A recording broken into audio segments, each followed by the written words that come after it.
लेगा कि नहीं लेगा, सच झूठ नहीं बोला।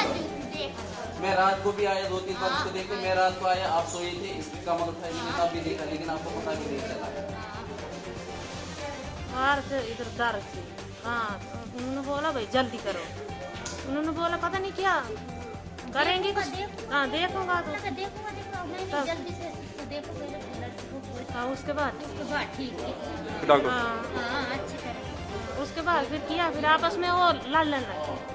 भाई की लड़की है।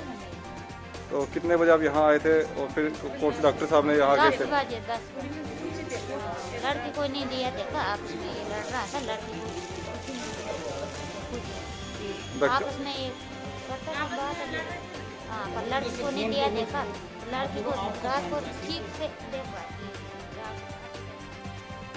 एक्चुअली कल रात मैं ऑन ड्यूटी था नाइट पे, 9 या 10, 9, 9:30 इसी के करीब टाइम था। तो 2 पेशेंट, एक्चुअली 3 पेशेंट एक साथ आ गए। तो एक मेडिसिन में प्रोटोकॉल होता है कि जो सीरियस पेशेंट होता है कैजुअलिटी में, तो we have to attend him first. तो मैं वही प्रोसीजर फॉलो कर रहा था। तो उन्होंने बोला जी डॉक्टर साहब हमारा पेशेंट है। हमने पेशेंट को बिठाया बेड पे, तो मैंने बोला कोई बात नहीं, आप 2 मिनट वेट कीजिए तो मैं आता हूँ देखने के लिए। वो इंसिस्ट करने लगे, मैंने बोला कोई बात नहीं, बस ये हो के मैं आता हूँ। तो he started pulling my jacket, उसने जैकेट पुल किया। तो मैंने बोला अरे यार ये बदतमीजी है, आप बाहर बैठो मैं देखता हूँ। तो वो बाहर गए। तो जब तक मैंने पेशेंट देखा तो कोई फ़ोन पे गालियाँ दे रहा है जो मैं नहीं यहाँ बोल सकता। तो मीनवाइल पेशेंट को स्टेबल करके मैंने अब बोला उस बंदे को दे दो नंबर, कौन गालियाँ ये जो दे रहा था। उन्होंने नंबर दिया, मैंने की कॉल। तो बोल रहे कि मैं राकेश डीडीसी मेंबर हूँ और गालियाँ शालियाँ, तो उसकी रिकॉर्डिंग वगैरह वो मेरे पास है, I can share with anybody. तो ये चीज़ें तो रूटीन में होती है, ये it's not for the first time कि दैट इट हैपेंड। तो मोस्टली ये चीज़ें होती रहती है, लेकिन आखिर इसका कुछ ना कुछ सोल्यूशन तो मेरे ख्याल से एडमिनिस्ट्रेशन को, final demand is FIR should be launched against that person. ऐसा मिसबिहेव किया तो मैंने तो कम से कम वो चीज़ें नहीं सुनी है कभी कि जो जिस तरीके से उसका वो बिहेवियर था। मैं रिकॉर्डिंग आपको दे सकता हूँ, आप खुद भी देखोगे कि मुझे तो लगता है एक क्या मैं कुछ I don't have words to speak against him. हमारा डिस्ट्रिक्ट रामबन एक पहाड़ी ज़िला है, उसमें बहुत गरीब लोग बसते हैं, उसमें हम भी जहाँ बसते हैं हम भी गाँव से। इसी रामबन मुस्तरत असलाम साहब से रिक्वेस्ट करना चाहता हूँ और सीएमओ रामबन से भी रिक्वेस्ट करना चाहता हूँ कि रामबन हमारे डिस्ट्रिक्ट हॉस्पिटल में बहुत खस्ता हालत है। हमेशा ही लगातार वहाँ से कंप्लेंट आती है, जो भी पेशेंट आता है बगैर सिफारिश को वो ट्रीटमेंट नहीं करते हैं, एकदम रेफर जम्मू कर देते साहब और सीएमओ साहब से कि रामबन के अस्पताल को देखें। और हमें लोगों का भी बहुत प्रेशर है कि लोग हमें बोलते जीत के आप हमें रामबन आपको भेजा है। बड़े अफसोस की बात है, आए दिन यहाँ ये वाक़ात होते रहते हैं। अगर ये लोग पॉजिटिव तरीके से इसको ले लें, हमारे पास इंडोर पेशेंट्स के लिए वार्ड नहीं है, हमारे पास यहाँ हॉस्पिटल के जो ओटी जो ऊपर वाला है उसमें कोई इक्विपमेंट नहीं है, हमारे पास स्टाफ की कमी है। 3 डॉक्टर से हम कैजुअलिटी चला रहे हैं, पैरामेडिकल स्टाफ 3 बंदे मॉर्निंग वेट नाइट दे रहे हैं। और ऊपर वार्डों की हालत देखो, वहाँ कहीं स्टाफ है नहीं। हम कभी कभी वॉलंटियर से काम चलाते हैं, कभी HDFC से ला जाते हैं बंदे। OPD की हालत कर, अगर कंस्ट्रक्टिव तरीके से अगर फाइट करेंगे, हमें स्टाफ दे दें। यहाँ फिजिशियन है नहीं, कब से हम काम चला रहे हैं, उससे जो मेडिकल ऑफिसर है is working as a physician. Staff की कमी है, बाकी चीज़ें यहाँ कमी है, उसके लिए ये काम करेंगे, हमसे मिलजुल के रब्ता करेंगे। हम भी यहाँ के हैं, अब बाहर से जो डॉक्टर साहिबान यहाँ आते भी हैं, उनके साथ भी अगर ऐसे किया जाए तो कौन आएगा हमारे पास। बड़ी मुश्किल हालात हैं।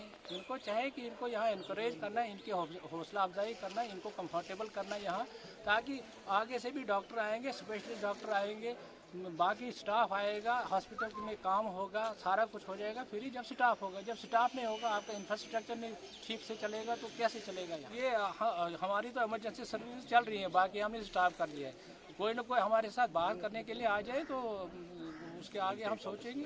तो हमने सुना कि ये ऐसा इशू है, तो उसको सुन के मैं यहाँ पे आया और जो भी मैंने ये बात सुनी, ये गलत बात है। देखो, लोगों ने आपको वोट्स दिए हैं, अगर आपको रिप्रेजेंटेशन करने के लिए दिए, आपने हॉस्पिटल आके मेडिकल सुपरिटेंडेंट से डिस्कशन करनी चाहिए कि यहाँ पे क्या प्रॉब्लम आती है। आपको डॉक्टर से पूछना, हमारा मेडिकल स्टाफ कम है, हमारे डॉक्टर्स कम है। आप उन चीज़ों के लिए, उनको लेके, इश्यूज़ को लेके गवर्नर के पास जाएं, उनको इश्यूज़ के लेके अपने कहीं सेंट्रल लेवल पे हेल्थ मिनिस्टर को बोलें, तो फिर आपका लगेगा कि आप किसी पार्टी से या किसी भी जरिए से जो चाहते हो कि डेवलपमेंट हो। क्योंकि ये डिस्ट्रिक्ट हॉस्पिटल है, इस पर पूरे डिस्ट्रिक्ट का लोड है, खाली ये रामबन वालों की पर्सनल प्रॉपर्टी तो है नहीं, ये पूरे डिस्ट्रिक्ट है। फिर आप ऐसे करके इनको जैसे परेशान करोगे, डॉक्टरों को परेशान करोगे। अगर ये आज चलो यहाँ के लोकल हैं, ये समझ गए, इन्होंने 1-2 घंटे में ये डिफ्यूज़ कर दिया, इनको भी लगा कि भाई लोगों को परेशानी हो रही है, लेकिन कुछ ज़्यादा हो जाएगा, कल को अगर ये 2 दिन के लिए कहीं अगर इस पे चला गए, तो अगर स्ट्राइक पे चला गया फिर क्या हाल होगा। और आपने इश्यूज जो है वो छोटे छोटे जो प्रॉब्लम्स हैं उसको देखना चाहिए। और सबसे बड़ी बात है, पिछले कुछ वीक से जब से नए मेडिकल सुपरिटेंडेंट साहब आए और डीसी साहब आए, पहली बार इतने सालों के बाद हम इधर चेंज देख रहे हैं रामन में। मैंने भी बड़े प्रोटेस्ट किए हॉस्पिटल के खिलाफ, ऐसी बात नहीं है, लेकिन कोई जेन्युइन इशू होता है। आज आपका गेट लगा हुआ है, आज आपने यहाँ वार्ड देखिए, लेबर रूम्स देखिए, और यहाँ पे अभी कितना काम चल रहा है जो सिर्फ कुछ वीक्स में लगा है। अगर ये चीज़ें अभी चल रहा है, अभी इनको हमारी अप्रिसिएशन की ज़रूरत है, हमारी पब्लिक की इनको सपोर्ट चाहिए कि ये इस काम को और डबल करें, ताकि हमारे को फ्यूचर में जो छोटी मोटी इश्यूज आते हैं वो नहीं आने चाहिए। लेकिन हम उनको अप्रिसिएशन क्या करेंगे, हम उनको गालियाँ निकालेंगे और कंफ्यूज करेंगे, तो फिर इसीलिए फिर आगे डेवलपमेंट नहीं होती है।